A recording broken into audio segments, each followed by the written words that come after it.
హల్లెలూయా. ఒకసారి మన కొలస్సీలకు రాసిన పత్రికలో 3వ అధ్యాయం 16వ వచనం ఒకసారి చదవండి. సంగీతములతోనూ కీర్తనలతోనూ ఆత్మ సంబంధమైన పద్యములతోనూ బోధించుచు బుద్ధి చెప్పుచు కృపాసహితముగా మీ హృదయములలో గానము చేయించు జ్ఞానముతో క్రీస్తు వాక్యము సమృద్ధిగా నివసింపనీయుడి. చాలా ప్రార్థన చేసుకున్నాము. దయచేసి ప్రతి ఒక్కరు కూడా దేవుడి రాత్రికాల సమయంలో మనతో మాట్లాడేలాగా ప్రార్థనలో ఏకీపించండి. పరిశుద్ధుడా, ప్రేమల తండ్రి, దయగల మా రాజన, కృపగల మా దేవ, స్తుతికి పాత్రుడా, స్తోత్రార్హుడా, ఈ పరిశుద్ధమైన ఘనమైన నామానికి శుభ స్తోత్రాలు చెల్లించుకుంటున్నాం తండ్రి.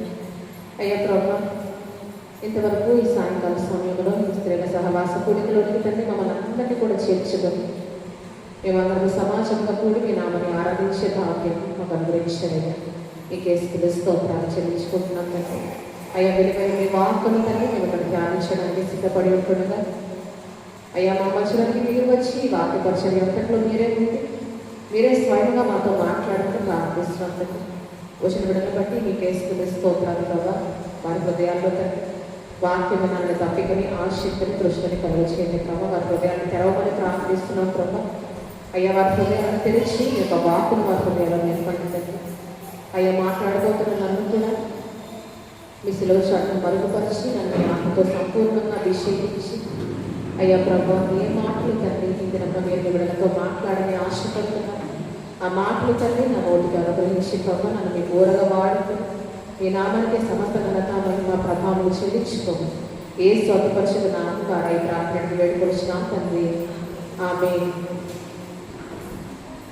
మనం చూస్తే సమస్త 16వ వచనంలో చివరిలో ఏముందంటే సమస్త విధములైన జ్ఞానముతో క్రీస్తు వాక్యం మీలో సమృద్ధిగా నివసింపనీయుడి ఉంది కదా. క్రీస్తు వాక్యం మనలో ఏం చేయాలంట? సమృద్ధిగా నివసింపనివ్వటానికి మనం కూడా అవకాశము ఇవ్వాలంటే క్రీస్తు వాక్యము అసలు వాస్తవానికి మనలో సమృద్ధిగా నివసించాలంటే ముందు మనం ఏం చేయాలి? ఆ వాక్యాన్ని మనము చదవాలి కదండి. వాక్యం చదవకుండా అసలు వాక్యం ఏం చెప్తుందో తెలియకుండా వాక్యాన్ని మనం అసలు ఎరిగి ఉండకుండా వాక్యం మన హృదయాల్లో నివసించడం అనేది అసాధ్యం. ముందు వాక్యం ఏంటో తెలియాలి. వాక్యం ఏం చెప్తుందో వాక్యం ఏమైందో ఎరిగి ఉంటేనే మన హృదయాల్లో సమృద్ధిగా వాక్యము నివసించడానికి అవకాశము అనుగ్రహించబడుతుంది. కాబట్టి ఈరోజు మనం చేయాల్సింది ఏంటంటే ముందుగా వాక్యాన్ని మనం ఏం చేయాలంట? చదవాలి. మరి విశేషంగా వాక్యాన్ని ధ్యానించాలి కదండి. ఎందుకంటే మనం కొన్నిసార్లు వాక్యం ఎలా చదువుతామంటే కొంతమంది ఏం చదువుకుంటా వెళ్ళిపోతారు. అంటే అర్థం కాకపోయినా అంటే ఈరోజు వాక్యాన్ని చదివాను అన్న పేరు అంటే ఆ సంతృప్తి హృదయానికి కలగాలని వాక్యం ఏం చేస్తారు? ఒక లైన్ బై లైన్ చదువుకుంటా వెళ్ళిపోతాం. కానీ మనం ఈరోజు వాక్యాన్ని చదవడం కాదు కానీ దాన్ని ఏం చేయాలంట? ధ్యానించాలి. యెహోషువ భక్తులతో దేవుడు అతని పరిచయంలోకి పంపించే ముందు అతన్ని వాడుకునే ముందు కొన్ని మాటలు తెలియజేస్తున్నాడు. యెహోషువ రాసిన గ్రంథము 1వ అధ్యాయము 8వ వచనంలో ఒకసారి చదవడము. 1వ అధ్యాయం 8వ వచనం. గ్రంథమును నీవు బోధింపక తప్పిపోకూడదు, దానిలో వ్రాయబడిన వాటన్నిటి ప్రకారం జాగ్రత్త పడునట్లు దానిని ధ్యానించిన ఎడల వర్ధిల్ల చేసుకొని చక్కగా ప్రవర్తించదు. ఏంటంటే దివారాత్రము ఏం చేయాలంటే మనము వాక్యాన్ని ధర్మశాస్త్రాన్ని ధ్యానించమని యెహోషువ భక్తులతో దేవుడు చెప్తా ఉన్నాడు. మనం చూస్తే యెహోవా ధర్మశాస్త్రములను ఆనందించుచు దివారాత్రము దానిని ధ్యానించేవాడు ధన్యుడని కీర్తనకారుడు కూడా తెలియజేస్తున్నాడు. యెహోషువ కూడా దేవుడు చెప్తున్న ఆజ్ఞ కంట దివారాత్రము నీవు దానిని ధ్యానించాలి అంటాను. అంటే ధ్యానించడము చదవడం ఒకటి కాదని మనకు స్పష్టంగా అర్థమవుతుంది కదా. ఎందుకంటే చదవటం అంటే మనము పగలనగా రాత్రనగా మనం మన పరిశుద్ధ గ్రంథాన్ని చేతిలో పెట్టుకుని అయితే చదవం. కానీ ఇక్కడ దేవుడు ఏమంటున్నాడు? దివా రాత్రం అంటే పగలని లేదు రాత్రి అని లేదు, కానీ పగలు రాత్రి కూడా తేడా లేకుండా ధర్మశాస్త్ర గ్రంథాన్ని నీవు ధ్యానించాలి. ఆ మాటలు నెవరు వేసుకోవాలని దేవుడు ఇక్కడ స్పష్టంగా తెలియజేస్తాము. అంటే చదవటము ధ్యానించడము ఒకటి కాదు. ఎందుకంటే ఈరోజు పరిశుద్ధ గ్రంథాన్ని మనం చదవటం ముగిసిన తర్వాత కూడా, గ్రంథాన్ని మూసివేసిన తర్వాత కూడా మనము దాన్ని నెమరవేసుకోవటమే ధ్యానించడం కదండి. దానికి పగలని లేదు, రాత్రి అని కూడా తేడా లేదు. కానీ దివారాత్రం నువ్వు దాన్ని ధ్యానిస్తే అప్పుడు నీవు నీ మార్గమును వర్ధిల్ల చేసుకొని నువ్వు చక్కటి ప్రవర్తన గలవాడవై జీవిస్తావని దేవుడు యెహోషువతో చెప్తా ఉన్నాడు. అంటే ఈరోజు మనము వాక్యాన్ని ధ్యానించడం ద్వారా అది మన ప్రవర్తన ఏం చేస్తుంట సరైన మార్గంలో నడిపిస్తుంది. ఈరోజు మనకు సత్ప్రవర్తన కలగాలంటే, మంచి ప్రవర్తన కలిగి మనం నడుచుకోవాలంటే ధర్మశాస్త్రాన్ని, వాక్యాన్ని ధ్యానించే వారంగా ఉండాలి. అంటే పగలైనా రాత్రైనా తేడా లేకుండా మనం చదివిన వాక్యాన్ని చదివిన తర్వాత, గ్రంథాన్ని మూసివేసిన తర్వాత అందులోని మాటలు ఏం చెప్తున్నాయో దాన్ని మనం జీవితానికి ఎలా ఆపాదించుకోవాలో, ఒకవేళ దాని ద్వారా మన హృదయాల్లో ఏమైనా తప్పులు బయలుపడుతున్నాయేమో అని గమనించుకుంటే మన ప్రవర్తన ఆటోమేటిక్గా ఏమైపోతుందంట సత్ప్రవర్తనగా మారిపోతుంది. ఈరోజు చక్కగా ప్రవర్తించాలంటే యెహోషువకు కూడా దేవుడు ఏం చెప్తున్నాడంట, ధర్మశాస్త్రాన్ని ధ్యానించవలసిన ఆవశ్యకత ఉంది అని చెప్తా ఉన్నాడు. కాబట్టి పరిశుద్ధ గ్రంథంలోని భక్తులకి ధర్మశాస్త్రం ధ్యానించడం అవసరమే. నేటి తరములో మనకి కూడా ధర్మశాస్త్రం ధ్యానించడము ఎంతో అవసరం. మన ప్రవర్తన ఈరోజు సరియైనదిగా దేవునికి ఇష్టమైనదిగా ఉండాలంటే మనము కూడా వాక్యాన్ని ధ్యానించే వారంగా ఉండాలి. వాక్యాన్ని ధ్యానించడం ద్వారానే వాక్యం మనలో సమృద్ధిగా నివసిస్తుంది. వాక్యాన్ని ధ్యానించకుండా మన హృదయాల్లో వాక్యం నివసించడం అనేది అసాధ్యం కదండి. వాక్యం మన హృదయాల్లో సమృద్ధిగా నివసింపనిమ్మని పరిశుద్ధాత్మ పౌలు గారి ద్వారా మాట్లాడుతాము. అంటే వాక్యం మన హృదయంలో సమృద్ధిగా ఈరోజు నివసించాలంటే మనం చేయవలసిన పని ఏంటంటే, వాక్యాన్ని మనము దివారాత్రము ధ్యానిస్తే ఖచ్చితంగా మన హృదయాల్లో సమృద్ధిగా వాక్యాన్ని నివసింపచేయగలుగుతాం. అందుకనే నీ ప్రవర్తన అంతటి మీద దేవుని అధికారముకు ఒప్పుకోమని వాక్యం తెలియజేస్తూ ఉంది. అంటే ప్రవర్తన మీద దేవుని అధికారానికి ఒప్పుకోవడం అంటే దాని అర్థం ఏంటి? మన ప్రవర్తన మీద దేవుని యొక్క ప్రభావం ఉండాలంటే ఈరోజు వాక్యం యొక్క ప్రభావము సమృద్ధిగా మన ప్రవర్తన మీద ఉండాలి. కొంతమంది ప్రవర్తన మీద ఈరోజు ఎవరి యొక్క ప్రభావం ఉంటుందంటే మనుషుల యొక్క ప్రభావం ఉంటుంది కదండి. కొంతమంది మనుషుల మీద మనుషుల యొక్క ప్రభావం ఖచ్చితంగా ఉంటుంది. కొంతమంది ప్రవర్తన మీద మనం చూస్తే వారు పెరిగిన ప్రాంతం యొక్క ప్రభావం కూడా ఉంటుంది. కొంతమంది యొక్క ప్రవర్తన మీద వారు పెరిగిన వాతావరణం యొక్క ప్రభావం కూడా ఉంటుంది. అంటే వారు ఎటువంటి కుటుంబం నుంచి వచ్చారో ఆ కుటుంబ నేపథ్యం యొక్క ప్రభావం కూడా ఒక మనిషి యొక్క ప్రవర్తన మీద ప్రభావం చూపిస్తుంది. కాబట్టి ఈరోజు ఎవరి ప్రభావం కూడా మన ప్రవర్తన మీద ఎప్పుడు కూడా ఉండకూడదు. తల్లిదండ్రులైన వారు ఉదాహరణ చూస్తే బిడ్డలకి కొన్ని సూచనలు చెప్తా ఉంటారు. చిన్న బిడ్డలైన వారికి ఏం చెప్తారు, పలానా చోటకి వెళ్ళినప్పుడు ఇలా మేము ప్రవర్తించాలి, ఈ రీతిగా మాట్లాడాలి, అక్కడే కూర్చోవాలని చెప్పి వారికి కొన్ని సూచనలు వారి బిడ్డలకి తల్లిదండ్రులైన వారు ఇస్తారు. వారు పెరిగి పెద్దయిన తర్వాత కూడా తల్లిదండ్రులు చెప్పిన మాటలు వారి హృదయం ఏమైపోతాయంట, నాటుకుపోతాయి. కానీ ఈరోజు మన వాక్యం ద్వారా తెలుసుకోవాల్సిన సత్యం ఏంటంటే, మన ప్రవర్తన మీద ఎవరి ప్రభావం ఉండకూడదంట, మనుషుల యొక్క ప్రభావం ఎంత మాత్రం కూడా ఉండకూడదు. వాక్యం యొక్క ప్రభావము మన ప్రవర్తన మీద సంపూర్ణంగా ఉండాలి. అదే దేవుని అధికారానికి ఒప్పుకోవడం అంటే కదండి. నీ ప్రవర్తన అంతటి మీద దేవుని అధికారానికి ఒప్పుకోవాలంటే వాక్యం యొక్క అధికారానికి మనము ఒప్పుకోవటమే. వాక్యం యొక్క ప్రభావము మన ప్రవర్తన మీద పడనివ్వటమే, ఉండనివ్వటమే దేవుని అధికారానికి మనము అంగీకరించడం. రాజైన రెహబాము మనం చూస్తే, రాజైన రెహబాము ఏం చేసినట్ట, తన ప్రవర్తన మీద తన మాటల మీద ఎవరి ప్రభావం పడిందంట మనం చూస్తే ఒకసారి 1వ రాజుల గ్రంథములో 12వ అధ్యాయము 8వ వచనం ఒకసారి చదవనామా. 12వ అధ్యాయం. అయితే అతడు పెద్దలు తనతో చెప్పిన ఆలోచనలు నిర్లక్ష్య పెట్టి తనతో పెరిగిన యవ్వనులను పిలిచి ఆలోచనను అడిగి వారికి ఈలాగా ప్రశ్న వేసిన. చాలా రెహబాము గురించి మనకు తెలుసు, అతడు తీసుకున్న నిర్ణయం గురించి కూడా మనకి తెలుసు. ప్రజలు వచ్చి మా కాడి చులకన చే రాజా అని అడిగినప్పుడు అతడు తీసుకోకూడని నిర్ణయాన్ని తీసుకున్నాడని మనందరికీ కూడా తెలుసు. అయితే ఆ నిర్ణయాన్ని తీసుకోవడం గల కారణం ఎవరంట, తనతో పెరిగిన ఎవరిని రాశారు కదా, ఏమని రాశారు, తనతో కూడా పెరిగిన యవ్వనులు ఇచ్చిన సలహాను అతను పాటించినట్టు అతని ప్రవర్తన మీద అక్కడ ఎవరి ప్రభావం పడిందంటే తన తోటి యవ్వనస్తుల ప్రభావము అతని నిర్ణయం మీద ప్రభావాన్ని చూపించింది.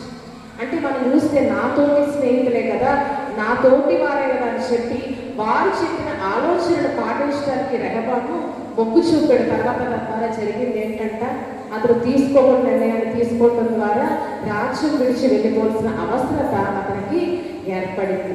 కాబట్టి ఈరోజు మన ప్రవర్తన మీద కొన్నిసార్లు మనుషుల ప్రభావం చాలా విపరీతమైన ధోరణిలో ఉంటుంది కదండి.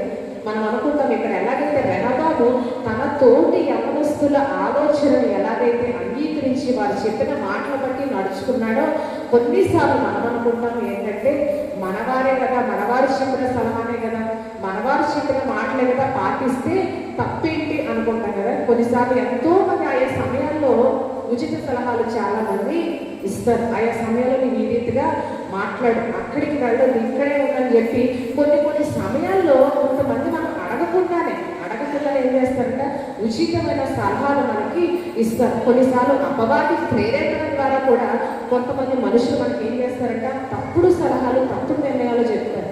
కానీ మనం ఏమనుకుంటామంటే మనవారు చెప్పిన మాట వింటే తప్పేంటి అనుకుంటాం. కొన్నిసార్లు మన బంధువులే కదా, మన స్నేహితులే కదా, మన తల్లిదండ్రులే కదా అని చెప్పి కొన్నిసార్లు మనము మన ప్రవర్తన మీద వారి మాటల్ని ప్రభావం చూపడానికి అవకాశం ఇస్తాం. ఇక్కడ రెహబాము ఎలాగైతే అవకాశం ఇచ్చాడో మన జీవితాల్లో కూడా మనకు నిలవైన వారు ఏదైనా మాట చెప్పినప్పుడు ఖచ్చితంగా మనం ఏమనుకుంటామంట, మన మేలు కొరకు చెప్పారు కదా, వింటే తప్పేంటి అనుకుంటాం. రెహబాము కూడా నా తోటి యవనస్తులు, నా తోటి స్నేహితులు నా మేలు కొరకు చెప్పారు కదా, నా శ్రేయస్సు కొరకు చెప్పారు కదా అని విన్నాడు. అతని సమయంలో ఏమైపోయిందంటే రాజ్యం రెండు శాఖలుగా విడిపోయిన దుస్థితి రెహబాము సమయంలో కలిగిందంట. కాబట్టి ఈరోజు మన ప్రవర్తన మీద ఏ మనిషి యొక్క ప్రభావం పొరపాటును కూడా ఉండకూడదు. పరిశుద్ధాత్మ దేవుడు స్పష్టంగా తెలియజేస్తుంది ఏంటంటే మన ప్రవర్తన మీద వాక్యం యొక్క ప్రభావము సంపూర్ణంగా ఉండాలి. నెహెమ్యా భక్తుల నెహెమ్యా కూడా మనం ఒకసారి నెహెమ్యా గ్రంథంలో మనం ఒకసారి చూసినట్లయితే 6వ అధ్యాయము 10-11 వచనాలు ఒకసారి చదువుతాము. నెహెమ్యా రాసిన గ్రంథము 6వ అధ్యాయం. అటు తరువాత మెహెతబేలునకు పుట్టిన దెలయ్యా కుమారుడైన షమయా యొక్క ఇంటికి వచ్చి తిని బయటికి రాకుండా నిర్బంధింపబడెను. అతడు రాత్రి కాలమందు నిన్ను చంపుటకు వచ్చెదరు గనుక మనము పోయి రండని చెప్పగా పారిపోవచ్చున, ఇంత వాడమైన నేను రక్షించుకున్నకైనను ప్రవేశింపవచ్చున, నేను అందులోనికి ప్రవేశింపనట్టు ఏమంటాను. నేనే షమయా యొక్క ఇంటికి వచ్చినప్పుడు షమయా ఇచ్చిన సలహా ఏంటంటే రాత్రి వేళ నీ శత్రువుని చంపడానికి వస్తారు కాబట్టి మనం వెళ్ళి ఎక్కడికి వెళ్ళాలంటే గర్భాలయం లోపలికి వెళ్ళి తలుపులు వేసుకున్నాము రండి అని చెప్పినప్పుడు నెహెమ్యా ఏమంటున్నాడంట, నేను నా వంటి వాడు పారిపోవచ్చున, నేను ప్రాణము రక్షించుకోవడానికి అతని గర్భాలయంలో ప్రవేశింపవచ్చునా అని అతను అడుగుతూ ఉన్నాడు. అంటే నెహెమ్యా మీద షమయా యొక్క మాటల ప్రభావం ఎంత మాత్రం కూడా ఇసుమంత కూడా పడకపోవటం మనము చూస్తాం. వాస్తవానికి షమయా నెహెమ్యాని ఒప్పింపజేసే విధంగా ఏమంటున్నాడు, నువ్వు చంపడానికి వారు వస్తారు కనుక నీవు ప్రాణాలతో బయటపడాలంటే, నీవు సజీవ లోకంలో ఉండాలంటే మనం ఇప్పుడే తక్షణమే గర్భాలయం లోపలికి వెళ్ళాల్సిన అవసరత ఉంది అని నెహెమ్యాని ఒప్పింపజేసే విధంగా అక్కడ షమయా మాట్లాడుతాడు. కానీ నెహెమ్యాకి షమయా యొక్క మాటల ప్రభావం ఎంత మాత్రం కూడా అతని జీవితం మీద పడకపోవడం మనం చూస్తాం. నెహెమ్యా మీద పూర్ణంగా ఏ ప్రభావం ఉందంట, వాక్యం యొక్క ప్రభావము సంపూర్ణంగా ఉంది. వాక్యం ఏం చెప్తుందో నెహెమ్యాకి తెలుసు. దేవుడిచ్చిన ఆజ్ఞ పాత నిబంధన గ్రంథంలో ఏంటంటే సంఖ్యాకాండం ఒకసారి చూద్దాం. సంఖ్యాకాండము 18వ అధ్యాయం 7వ వచనం ఒకసారి చదువుదామా. సంఖ్యాకాండము 18వ అధ్యాయం 7వ వచనం. కాబట్టి నీవును నీ కుమారులను బలిపీఠపు పనులన్నిటి విషయంలోను అడ్డతెర లోపలి దాని విషయంలోను యాజకత్వము జరుగుచు సేవ చేయవలెను. దయచేతనే యాజకత్వపు సేవ మీకు ఇచ్చి ఉన్నాను.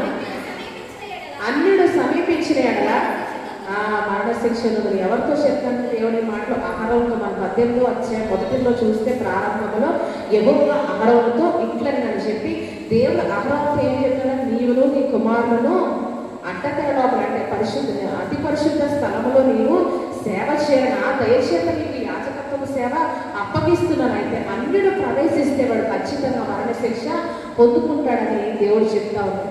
అయితే నెహెమ్యాకి వాక్యం ఏంటో తెలుసు, ధర్మశాస్త్రం ఏం చెప్తుందో నెహెమ్యాకి స్పష్టంగా తెలుసు కదండి. గర్భాలయం లోపలికి వెళ్ళకూడదని, అన్యుడు ప్రవేశించకూడదన్న విషయము నెహెమ్యాకి స్పష్టంగా తెలుసు. కాబట్టి షమయ అతని ఒప్పింపజేసే విధంగా మాట్లాడినప్పటికీ నెహెమ్యా ఎంత మాత్రం కూడా ఒప్పుకోలేదు. వాస్తవానికి నెహెమ్యా ప్రాణరక్షణ కొరకు చెప్తున్నట్టుగా అతను మాట్లాడినప్పుడు కూడా నెహెమ్యా ఏమనుకోలేదంట, నా ప్రాణరక్షణ కొరకే కదా ఇతను చెప్తా ఉన్నాడు, నేను బ్రతికి పట్టకట్టడానికి కదా ఇతను చెప్తున్నాడు, నా శ్రేయస్సు కొరకు నా మేలు కొరకు చెప్తున్నాడు కాబట్టి ప్రవేశిస్తే తప్పేమీ లేదని అనుకోలేదు. కానీ వాక్యం యొక్క ప్రభావం సంపూర్ణంగా నెహెమ్యా జీవితం మీద ఉండడం ద్వారా అతను ఏమంటాడంట, నిర్మోహమాటంగా ఏం చెప్పాడంట, మనం చూస్తే 11వ వచనం చివరిలో నిర్మోహమాటంగా ఒక మాట ఏంటంటే, నేను అందులో ప్రవేశింపనని. హల్లెలూయా. నిర్మోహమాటంగా నెహెమ్యా షమయతో చెప్పాడంట, తన ప్రాణరక్షణ కొరకు అతడు చెప్పినప్పటికీ నేను అందులో ఎంత మాత్రం కూడా ప్రవేశించను అని చెప్తూ ఉన్నాడు. అంటే మన జీవితాల్లో ఎంతవరకు నిర్మోహమాటంగా మనం తప్పుడు నిర్ణయాలు తీసుకోమని మనకి చాలా మంది సలహాలు ఇచ్చినప్పుడు ఎంతవరకు మనం ఈ నిర్మోహమాటమైన ప్రవర్తనతో వ్యవహరిస్తున్నామని కూడా అర్థం చేసుకోవాలి. ఎందుకంటే మనుషుల మాటలు మన జీవితాన్ని చాలా వరకు ప్రభావితం చేస్తాయి. చేస్తే తప్పేంటి, చేస్తే తప్పు లేదు కదా అన్న ఆలోచనను అవి మన హృదయాల్లో కలిగిస్తాయి. కానీ మన ప్రవర్తన మీద ఈరోజు మనుషులకు ఎప్పుడు కూడా మన అధికారాన్ని ఇవ్వకూడదు. నీవు అలా చేయని చెప్పి పట్టుదలతో కొన్నిసార్లు మనుషులు మనల్ని ప్రేరేపిస్తూ ఉంటారు. అపవాది ప్రేరేపణతో కొన్నిసార్లు మనుషులు ఏం చేస్తారంట, మళ్ళీ ప్రేరేపిస్తూ ఉంటారు. కానీ ఆ సమయంలో మనం చేయవలసింది ఏంటంటే, నిర్మోహమాటంగా మనం చెప్పాల్సింది ఏంటి, వాక్యానికి తప్ప నా జీవితంలో మనుషుల సలహాలకి చోటే లేదని మనం చెప్పగలగాలి. వాక్యానికి సంపూర్ణ అధికారము మన ప్రవర్తన మీద ఇవ్వాలి. దేవుడికి సంపూర్ణ అధికారము మన ప్రవర్తన మీద ఇవ్వాలి. నెహెమ్యా అదే చేశాడు కనుక తన మార్గాన్ని దేవుడు ఏం చేశాడంట, వర్ధిల్లింపజేశాడు. ఎందుకంటే యెహోషువతో చెప్పిన రీతిగా నీ మార్గమును వర్ధిల్లింపజేసుకొని నీవు చక్కగా ప్రవర్తిస్తావని యెహోషువతో చెప్పిన రీతిగా నెహెమ్యా ఏ రీతికైతే మనుషుల మాటల ప్రభావం తన జీవితం మీద పడకుండా, ఏ రీతికైతే వాక్యం యొక్క అధికారానికి, దేవుని యొక్క అధికారానికి చోటు ఇవ్వడం ద్వారా తన మార్గాన్ని దేవుడు మరి సుభిక్షంగా ఆ దేవుడు వర్ధిల్లింపజేశాడు. మన జీవితాల్లో మన మార్గాలు వర్తిల్లాలంటే ఈరోజు ఏం చేయాలంట, దేవుని అధికారానికి మనం ఒప్పుకోవాలి. దేవునికి అధికారం ఇవ్వటం అంటే ఏంటంట, వాక్యానికి చోటు ఇవ్వటం. వాక్యం యొక్క ప్రభావము మన జీవితం మీద పడనివ్వటమే దేవునికి అధికారాన్ని ఇవ్వటం కదండి. దేవుడు వేరు కాదు, వాక్యం వేరు కాదు. దేవుడైనా వాక్యమైనా ఒక్కటే మనం తెలుసుకోవాలి. అందుకని కీర్తన గ్రంథంలో 63వ కీర్తనలో కీర్తనవాడు దావీదు అంటూ ఉంటాడు 4వ వచనంలో, కీర్తన గ్రంథము 63, నా మంచం మీద జ్ఞాపకము చేసుకొని రాత్రి జాములందు ధ్యానించినప్పుడు క్రొవ్వు మెదడు నాకు దొరికినట్లుగా నా ప్రాణము తృప్తి పొందుతున్నది. ఏమంటాడంటే ఇక్కడ భక్తులైన దావీదు గారు మాట్లాడుతున్న మాట్లాడినట్ట, నా మనసును నేను జ్ఞాపకం చేసుకొని రాత్రి జాములందు నిన్ను ధ్యానించినప్పుడు అంటా ఉన్నాడు కదా. అంటే నిన్ను ధ్యానించినప్పుడు అంటే దేన్ని ధ్యానించేటప్పుడు, నథింగ్ బట్ వాక్యమే కదండి. దేవుని ధ్యానించడం అంటే ఏంటి, ఆయన వాక్యాన్ని ధ్యానించడమే దేవుని ధ్యానించడం. దేవుడు వేరు, వాక్యం వేరు కాదు. కానీ దేవుడే వాక్యము, వాక్యమే దేవుడు. అంటే దేవుని అక్కడ ధ్యానిస్తున్నప్పుడు అతని హృదయానికి ఒక సంతృప్తి కలుగుతుందని దావీదు గారు సాక్ష్యం ఇస్తా ఉన్నారు. అంటే ఈరోజు దేవుని ధ్యానించడం అంటే వాక్యాన్ని ధ్యానించడమే, వాక్యాన్ని ధ్యానించడం అంటే దేవుని ధ్యానించడం. కానీ ఈరోజు చాలా మందికి వాక్యం అక్కర్లేదు, కానీ ఎవరు కావాలంట, దేవుడు కావాలి. అంటే అవివేకమైన వారు మాత్రమే అటువంటి ఆలోచనలు కలిగి ఉంటారు. వాక్యం అవసరం లేదు కానీ దేవుడు కావాలి, వాక్యం ఏం చెప్తుందో అక్కర్లేదు కానీ దేవుడు మాత్రం వారి జీవితాల్లో కావాలి. వాక్యానికి వేరుగా ఉన్నారు. ఎవరికి వేరుగా ఉన్నారంటే ఈరోజు దేవునికి చాలా దూరంగా ఉన్నారని తెలుసుకోవాలి. వాక్యాన్ని ఎప్పుడైతే మనం హత్తుకొని జీవిస్తామో, ఎవరిని హత్తుకున్నట్టంట? దేవుణ్ణి హత్తుకొని మనము జీవించినట్లే. వాక్యం ఏం చెప్తుందో అనుసరించి నడుచుకున్నప్పుడు మనం ఖచ్చితంగా దేవుణ్ణి సంతోషపెట్టే వారంగా మారుతాం. ఈరోజు వాక్యం వేరు, దేవుడు వేరు అనుకుంటున్న వారందరూ కూడా తెలుసుకోవాల్సిన సత్యం ఏంటంటే వాక్యము దేవుడు ఒకటే. కానీ ఈరోజు ప్రధాన యాజకులు పరిచయాలు కూడా ఏం చేస్తారంటే వాక్యమైన యేసు ప్రభువుని వారు తృణీకరించి వారు ధర్మశాస్త్ర సంబంధమైన బోధలు చేసి మేము దేవునికి దగ్గరగా ఉన్నాం అనుకున్నారంటారు కదండి. ఏంటంటే మేము అబ్రహాము కుమారులు, అబ్రహాము సంతానం అని చెప్పి యేసు ప్రభువుతోనే వారు గర్వపు మాటలు, అతిశయ మాటలు చెప్తా ఉన్నారు. కానీ వాస్తవానికి వారు ఎవరికి వేరుగా ఉన్నారంటే యేసు ప్రభువుకి దూరంగా ఉన్నారు. యేసు ప్రభువుని తృణీకరించారు, నిరాకరించారు. కానీ దేవునికి దగ్గరగా ఉన్న భ్రమలో వారు జీవించారు. ఈరోజు ఎంతో మంది మనుషులు కూడా వాక్యాన్ని చాలా దూరంగా జీవిస్తూ దేవుని కొరకు ఎన్నో కార్యాలు మేము చేస్తున్నామని భ్రమలో జీవిస్తాం. దేవుని కొరకు ఎన్నో కానుకలు ఇస్తున్నాము, ఆయన కొరకు ఎన్నో కార్యాలు చేస్తున్నాము, ఎన్నో ఘనకార్యాలు దేవుని కొరకు చేస్తున్నామన్న భ్రమలో వారు జీవిస్తూ ఉన్నారు. కానీ ఈరోజు మనం తెలుసుకోవాల్సిన విషయం అంటే యేసు ప్రభువు అన్న రీతిగా ప్రభువా నీ నామమున మేము దెయ్యాన్ని వెలగొట్టలేదా, ప్రవశింపలేదా, అద్భుతములు చేయలేదా అంటే యేసు ప్రభువు ఏమంటే మేము ఎన్నడూ కూడా ఎరుగను అంటా ఉన్నారు. అంటే వాస్తవానికి వారు ఎవరికి వేరుగా జీవించిన జీవితకాలం అంతా కూడా వారు వాక్యమైన యేసు ప్రభువుకి వేరుగానే వారు జీవించారు. కానీ వారు ఏం చేశారంటే అద్భుతాలు చేశారు, ప్రవచనాలు చెప్పారు, దెయ్యాన్ని కూడా వెళ్ళగొట్టారు. కానీ యేసు ప్రభువు ఏమన్నా నాకు వేరుగా ఉన్నారు కనుక మిమ్మల్ని ఎన్నడూ కూడా నేను ఎరుగను అని చెప్తా ఉన్నారు. అంటే ఈరోజు వాక్యానికి వేరుగా ఉన్న వారి అర్థమే కూడా దేవుడు ఎరిగి లేడు అన్న సత్యాన్ని మనం గ్రహించాలి. చాలా మంది అపోహలో భ్రమలో జీవిస్తూ ఉంటారు. వాక్యం ఏం చెప్తుందో కూడా ఈరోజు తెలియదు. వాక్యాన్ని అనుసరించి వారి జీవితాల్లో ఎంత మాత్రం కూడా నడవరు. కానీ దేవుడికి మేము ఎంతో దగ్గరగా ఉన్నాం, దేవుడికి సన్నిహితంగా ఉన్నామని చెప్పి దేవుడు దేవుడు అంటూ ఉంటారు. కానీ వాక్యానుసారమైన జీవితాలు ఎంత మాత్రం కూడా వారు కలిగి ఉండరు. అని ఈరోజు పరిశుద్ధాత్మ దేవుడు జ్ఞాపకం చేస్తూ ఉన్నాడు. ఎంతవరకు మనము వాక్యాన్ని హత్తుకొని మనము జీవిస్తున్నాం, మన ప్రవర్తన మీద వాక్యాన్ని ఎంతవరకు అధికారం ఇస్తున్నాం. ఈరోజు అధికారం వాక్యానికి ఇచ్చినట్లయితే మనం ఎవరి అధికారాన్ని ఒప్పుకున్నట్టంట దేవుని అధికారాన్ని మన జీవితంలో సంపూర్ణంగా మనము అంగీకరించినట్టే. వాక్యం యొక్క అధికారం వద్దు, వాక్యం ఏం చెప్తుందో నాకు వద్దు, వాక్యానుసారమైన జీవితం నాకు వద్దు అనుకుంటున్నామంటే దేవుణ్ణే మనం వద్దని మనం అనుకుంటున్నామని ఈరోజు గ్రహించాలి. వాక్యం వద్దు, దేవుడు కావాలి అన్నంత మాత్రాన దేవుడు మన జీవితాల్లోనికి ఎంత మాత్రం కూడా రాగడు. ఇంకా మన ఉత్తర పవిత్ర భాగంలో చదువుకున్నాక దేవుని బట్టి నేను ఆయన ఇచ్చిన వాక్యంను కీర్తిస్తానని కీర్తనకారుడు అంటా ఉన్నాడు. ఎవరిని బట్టి అంటే దేవుణ్ణి బట్టి నేను ఆయన ఇచ్చిన వాక్యాన్ని కీర్తిస్తాను. ఎందుకంటే వాక్యము దేవుడు రెండు ఒక్కటే. ఆద్యందు వాక్యము ఉండను, వాక్యము దేవుడి వద్ద వాక్యమే దేవుడై ఉండనని చెప్పి యోహాను భక్తుడు ఒక మర్మాన్ని మనకి బయలుపరుస్తూ ఉన్నాడు. కాబట్టి ఈరోజు మనం తెలుసుకోవాల్సింది ఏంటంటే వాక్యానుసారమైన జీవితాలు మనం ఒకవేళ మనం కలిగి ఉండలేకపోతే వాక్యానికి దూరంగా ఉండాలని మనం అనుకుంటున్నట్లయితే ఈరోజు మనం దేవునికి చాలా దూరంగా ఉన్నామని మనం గ్రహించాలి.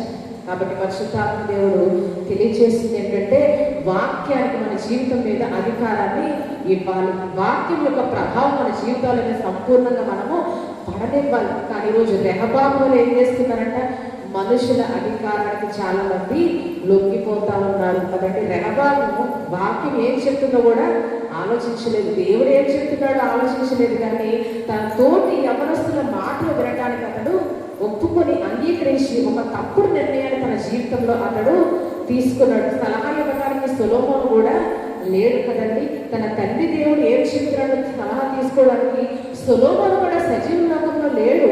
కానీ దేవుడి సలహాను తీసుకోవడానికి కూడా అతను ఇష్టపడలేదు. కానీ తన తోటి యవనస్తుల మాటలు అతను వినడానికి ఇష్టపడ్డాడు. కానీ ఈరోజు మన ప్రవర్తన మీద ఎంతవరకు మన వాక్యానికి ఆయా సమయాల్లో అధికారం ఇస్తున్నాం. ఎన్నోసార్లు నిజంగా మనుషులు కూడా మనం ఏం చేస్తారంట పురిగొల్పుతారు. కొన్నిసార్లు ఆ రీతిగా మనం చేయకూడదని మన మనసులో అనుకున్నప్పటికీ మనుషుల మాటల ప్రభావం మన మీద ఖచ్చితంగా కొన్నిసార్లు పడుతుంది కదండి. ఎవరైనా మనిషి ఉద్రేకపూర్వక ఒక మాట చెప్పి ఈ రీతిగా నువ్వు చేయడంలో ఎటువంటి తప్పు లేదు అన్నప్పుడు మనం కూడా ఏమనుకుంటాం, నిజమేమో తప్పేమీ లేదు కదా, మీరు నా మేలు కొరకే నా మంచి కొరకే చెప్పారు కదా, తప్పేమీ లేదేమో, నాకు మేలు జరుగుతుందేమో, నిజంగా నేను కూడా ఈ రీతిగా చేస్తే సరిపోతుందేమో అని మనం కొన్నిసార్లు తప్పుడుగా ఆలోచిస్తూ ఉంటాం, తప్పుగా ఆలోచిస్తూ ఉంటాం. కానీ వాక్యం ఏం చెప్తున్న సమయంలో మనము గ్రహించాలి. నిజంగా ఆ భయంకరమైన ప్రాణాపాయ సమయంలో కొన్నిసార్లు మనకి ఎప్పుడైనా ఆపద వచ్చినప్పుడు మన మైండ్ ఏం చేయదు, పని చేయదు కదండి. ఎవరైతే చెప్తే అది వినడానికి ఇష్టపడతాం. ఎందుకంటే ఆపద వచ్చినప్పుడు మన మెదడు సరిగా పని చేయదు. అటువంటి నిజంగా ఏ ఆపద వచ్చిందంట, ప్రాణానికే హాని కదా. ప్రాణానికి ఆపద వచ్చిన సమయంలో కూడా అతని మైండ్ ఎంత షార్ప్గా పనిచేస్తుంది అంటే వాక్యము ఎంత సమృద్ధిగా నిజం యొక్క హృదయంలో నివసించిందో మనం అర్థం చేసుకోవాలి. అసలు ప్రాణానికి హాని కలిగిన సమయంలో ఎవరైనా చెప్తే అది వినడానికి ఒక మానవుడు ఇష్టపడతాడు. కానీ ఆ సమయంలో కూడా తన ప్రాణ పోషణ సమయంలో కూడా పోతున్న భయంలో కూడా నిజంగా శ్రమ యొక్క సలహాకి ఎంత మాత్రం కూడా అంగీకరించలేదు. కానీ ధర్మశాస్త్రం ఏం చెప్తుంది, దేవుడే సెలవించడని ఆలోచించి నేను అందులోనికి ప్రవేశించినానని. కాబట్టి ఈరోజు మన జీవితాల్లో ఎన్నోసార్లు మనుషులు తప్పుడు సలహాలు సూచనలు ఇచ్చినప్పుడు మనము చాలాసార్లు తప్పుడు మార్గంలో నడవడానికి ఇష్టపడతా ఉంటాం. కానీ ఆ సమయంలో ఒక్క నిమిషం మనం ఏం ఆలోచించాలంట, అసలు వాక్యము ఏం చెప్పింది, అసలు వాక్యము ఏం తెలియజేస్తుంది, దేవుడు ఏం మాట్లాడుతున్నాడని మనం ఆలోచించగలిగితే ఖచ్చితంగా ఒక సరైన మార్గంలో నడవగలుగుతాము, చక్కగా ప్రవర్తించగలుగుతాము, మన మార్గాన్ని మనము వర్ధిల్లింపజేసుకోగలుగుతాము. కాబట్టి ఈరోజు మన వాక్యానికి సంపూర్ణమైన అధికారం మన జీవితాల మీద మనము ఇవ్వాలంటే అప్పుడు ఈరోజు చదవడం లేఖన భాగంలో తెలియజేసిన రీతిగా వాక్యం ఏమవుతుందంటే మన హృదయాల్లో సమృద్ధిగా నివసిస్తుంది కదా. ఏంటంటే పౌలు గారు మీ హృదయంలో దేవుని వాక్యము సమృద్ధిగా నివసింపనీయుడి అన్న రీతిగా ఆ రీతిగా మనం వాక్యాన్ని అధికారాన్ని ఒప్పుకుంటే, వాక్యాన్ని ధ్యానిస్తే మన హృదయాల్లో దేవుని వాక్యము సమృద్ధిగా నివసిస్తుంది. 17వ వచనంలో కూడా ఏమన్నాడు పౌలు గారు, మరియు మాట చేత కానీ క్రియ చేత కానీ మీరేమి చేసినను ప్రభువైన యేసు ద్వారా తండ్రి అయిన దేవునికి చెల్లించుచు సమస్తమును ఆయన పేరట చేయుడి. ఏమంటాడంట, సమస్తమును ఆయన పేరట చేయండి. అలాగే ప్రభువైన యేసు ద్వారా తండ్రి అయిన దేవునికి ఏం చెల్లించాలంట, కృతజ్ఞతాస్తుతులు చెల్లించాలి. ఇవన్నీ ఎప్పుడు సాధ్యమవుతాయండి, క్రీస్తు వాక్యము మనలో సమృద్ధిగా నివసించినప్పుడే మనం ఆయన కృతజ్ఞతాస్తుతులు కూడా చెల్లించగలుగుతాం కదండి. దేవుని వాక్యం మనలో నివసించినప్పుడే దేవుని మనం స్తుతించగలుగుతాం. ఎందుకంటే వాక్యం మనకి ఏం తెలియజేస్తుందంటే దేవుని యొక్క గొప్పతనాన్ని, దేవుని యొక్క మహాత్మ్యాన్ని వాక్యం మనకి తెలియజేస్తూ ఉంటుంది. కాబట్టి వాక్యం మనలో నివసించినప్పుడు దేవుని మనము స్తుతించగలుగుతాం. వాక్యం మన హృదయాల్లో లేకుండా మనం ఏం చేయలేమంటే దేవుని ఎంత మాత్రం కూడా మనము స్తుతించలేము, ఎంత మాత్రం స్తుతించలేము. వాక్యం మన హృదయాల్లో ఉన్నప్పుడు వాక్యం మనల్ని పురుకొల్పుతుంది. వాక్యం మనకి దేవుని గుణగానాన్ని జ్ఞాపకం చేస్తుంది. వాక్యం దేవుని యొక్క మహాత్మ్యాన్ని, గొప్పతనాన్ని మనకి జ్ఞాపకం చేస్తుంది. కాబట్టి ఆయన అన్ని వేళలా కూడా మనము స్తుతించగలుగుతాం. అంటే చింతలో సైతము, బాధలో సైతం, నిరాశలో సైతము మనం దేవుని స్తుతించాలంటే మన హృదయంలో ఏముండాలంటే ఈరోజు వాక్యం ఖచ్చితంగా ఉండాలి. ఈరోజు నిరాశలో, నిస్పృహలో, చింతనలో, బాధలో దేవుని స్తుతించలేకపోతున్నాం అంటే దానికి గల కారణం ఏంటంటే మన హృదయాల్లో ఏం లేదు, వాక్యము లేదు. కాబట్టి చింతనలో, బాధల్లో దేవుని స్తుతించడానికి మనకు నోరు రావట్లేదు.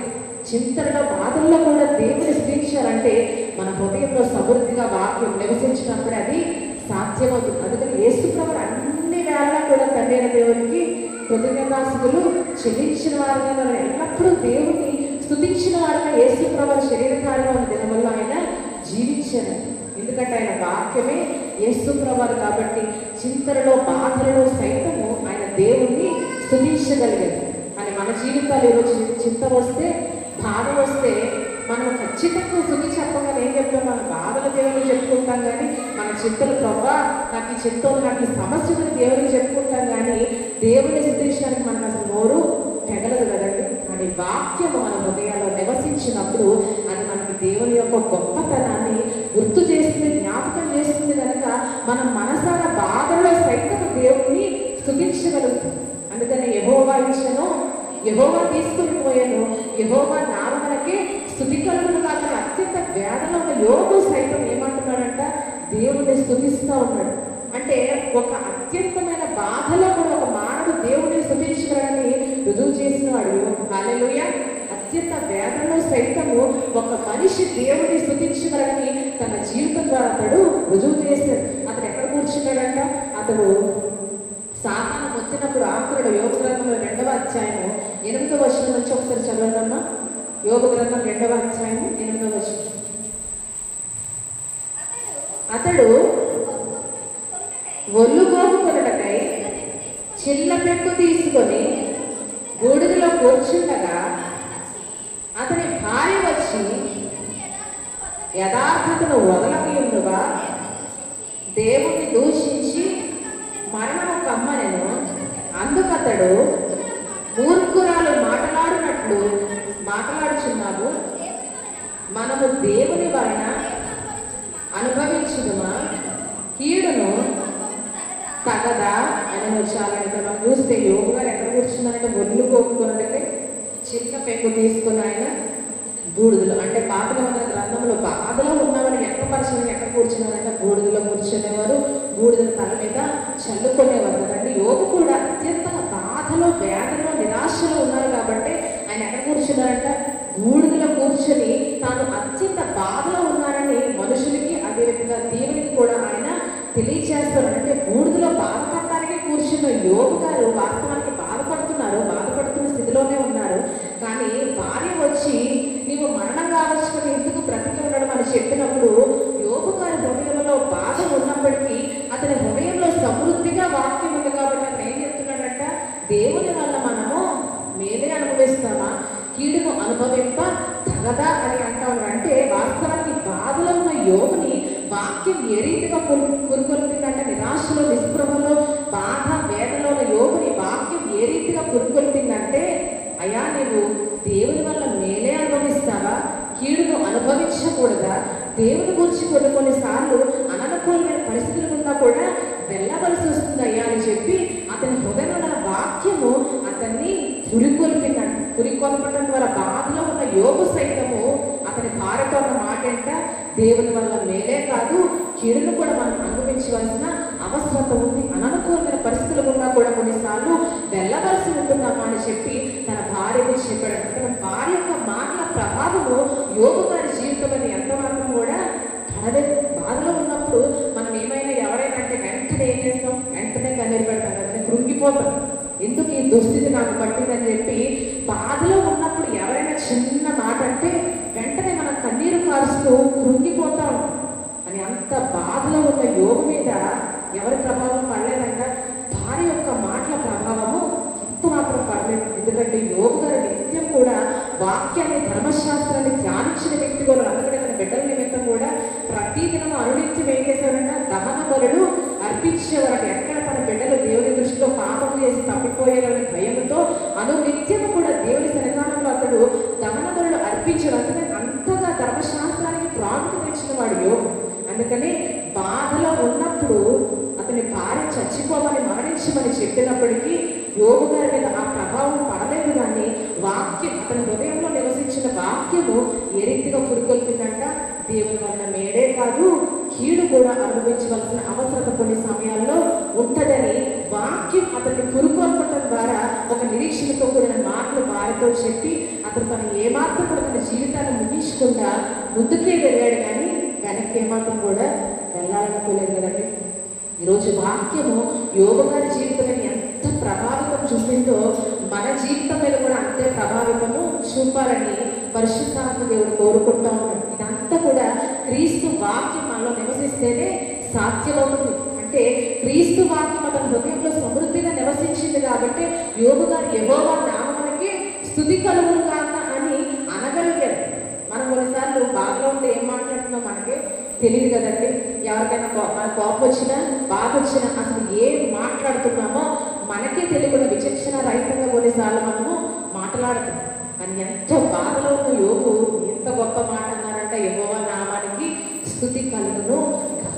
తన జీవితం ద్వారా రుజువుపరిచేది ఏంటంటే బాధలో ఉన్నప్పటికీ దేవుని ఒక మానవుడు స్తుతించగలని తన జీవితం ద్వారా రుజువు చేసిన వాడు యోగు స్తుతించగలిగితే మనం కూడా మన జీవితంలో చింతల్లో బాధల్లో ఆయన్ని స్తుతించగలుగుతాం. కానీ ఎప్పుడంటే క్రీస్తు వాక్యం మన హృదయంలో నివసించినప్పుడు, క్రీస్తు వాక్యం మన హృదయాల్లో లేకపోతే, నివసించలేకపోతే బాధలలో చింతల్లో దేవుని ఎంత మాత్రం కూడా మనం కనపరచలేము, ఎంత మాత్రం కూడా ఆయనని మనం ఎంత మాత్రం స్తుతించలేము. ఆయనకి తిరుగుబాటే చేస్తాం కానీ ఆయనకి ఎంత మాత్రం స్తుతి చెప్పడానికి మనకి ఎంత మాత్రం పెదవులు రావు. వాక్యం మన హృదయంలో నివసించినప్పుడు అది దేవుని గుణగణాన్ని, దేవుని యొక్క గొప్పతనాన్ని, దేవుని యొక్క కార్యాన్ని జ్ఞాపకం చేస్తుంది. ఇక్కడ కూడా దేవుని వల్ల మేలే అనుభవిస్తామా అంటున్నాడంటే అప్పటి వరకు అనుభవించిన మేలు యోగు గారికి గుర్తుంది కదండి. ఎందుకంటే మన జీవితాల్లో కీడు వచ్చిన మనుషులు ఏం మర్చిపోతామంట, అన్ని మేలులు ఖచ్చితంగా మనము మర్చిపోతాం, అన్ని ఆశీర్వాదాలు మర్చిపోతాం. ఒక్క కీడు వస్తే ఒక 100,000 మేలులు దేవుడు చేసిన అన్ని కూడా మనం ఆ సమయంలో మర్చిపోతాం. కానీ వాక్యం మన హృదయంలో ఉన్నప్పుడు కీడు అనుభవిస్తున్న సమయంలో, కన్నీరు కారుస్తున్న సమయంలో మనకి ఏం జ్ఞాపకం చేస్తుందంటే దేవుడు చేసిన మేలులను మనకు అది జ్ఞాపకం చేస్తుంది. దేవుని యొక్క గుణగణాన్ని, దేవుని యొక్క ప్రేమని వాక్యం మనకి జ్ఞాపకం చేస్తుంది. అక్కడ ఎందుకని యోగు గారు కూడా దేవుని వల్ల మేలే అనుభవిస్తామా అంటున్నాడంటే అతను అనుభవించిన మేలంతా కూడా ఆ బాధలో సైతం అతనికి గుర్తుంది, జ్ఞాపకం ఉంది కదండి, మర్చిపోలేదు.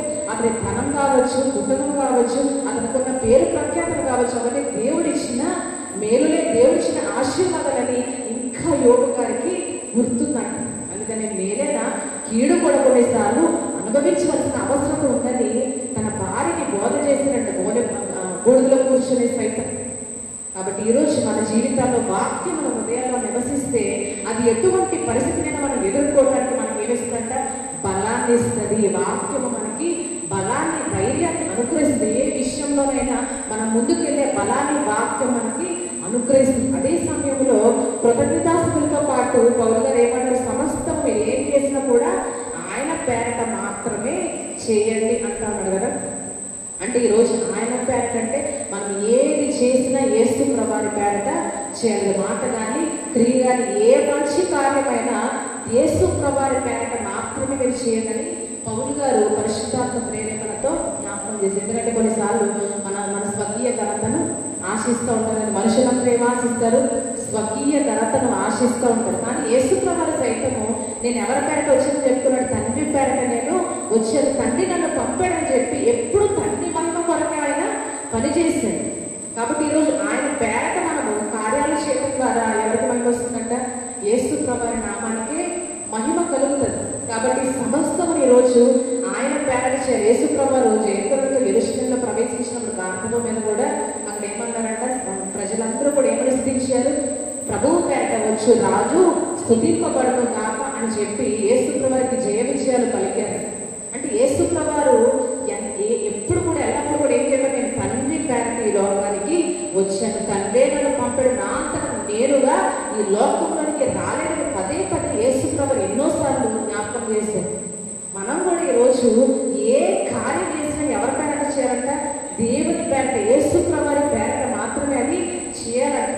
2 విషయాలు మనం గుర్తుపెట్టుకోవాలి. ఏమి చేసినా దేవుని పేరట చేయాలి. ఎందుకంటే కొన్నిసార్లు మన స్వకీయ ఘనతను కొన్నిసార్లు మనం వెతుక్కోవడానికి అపవాదం మనం ఏం చేస్తుంటాం, చురుకొలుతుంది. అక్కడ మనం దేవునికి మహిమకరమైన కార్యాలు చేసినా మనకు పేరు వచ్చేలాగా మన ఘనత కొరకు మనం చెప్పుకుంటే అక్కడ దేవుని నామానికి ఎంత మాత్రం కూడా మహిమ కలగదు.